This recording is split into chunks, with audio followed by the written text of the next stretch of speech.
Senior political analyst Bill Schneider watched it from Los Angeles. He's part of the best political team on television, and he joins me now by phone. Bill, what do you make of Rush Limbaugh's tone during that keynote address? Well, it was an angry tone. He was the hero of 1994, 15 years ago, when Republicans won a big victory in Congress, and that was the year of the angry white men, when they came to power and they honored him as being the prophet who led them to victory. Well, this was a very angry speech. By the way, they're not all white and they're not all men, but they are angry conservative voters. They didn't do so well last year, but they're still angry. The tone of this speech was mocking, bullying. It was full of contempt, and I thought it was a very harsh speech, one that, while it rallied the conservative audience, it also angered a lot of Democrats and people who aren't particularly partisan just by the tone of it.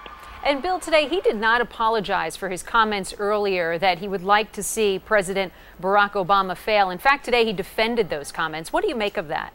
Well, he did say he hopes Obama fails. Now, that, in my view, crosses a line.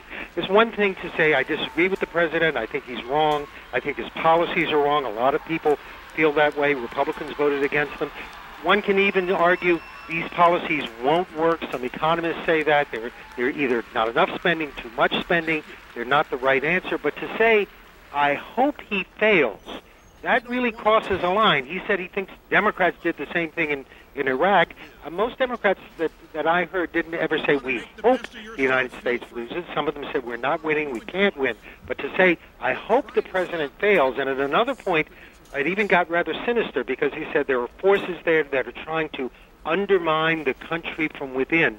That was a very sinister comment, and I thought in many ways the speech did cross a line.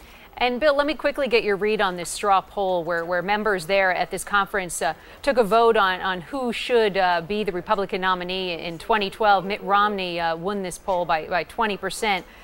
Should we put any weight in this? Not really. It's not a scientific poll. It was a poll of people who are there in that room. They're conservative activists. The most interesting thing about the poll is that nobody really won by a big margin. Romney got 20%. The next biggest vote was 14% for Bobby Jindal, who was supposed to have been embarrassed by his performance.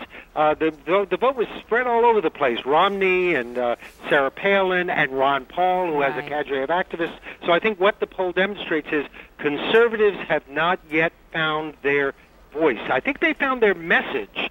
That they clearly had with the speakers at this conference. They know what they want to say, very harshly critical of Obama and his policies, but they haven't found yet the voice to say it. And Rush Limbaugh was, as much as anyone else, that voice at this conference. All right, Bill Schneider for us tonight live in Los Angeles. Thanks, Bill. Sure.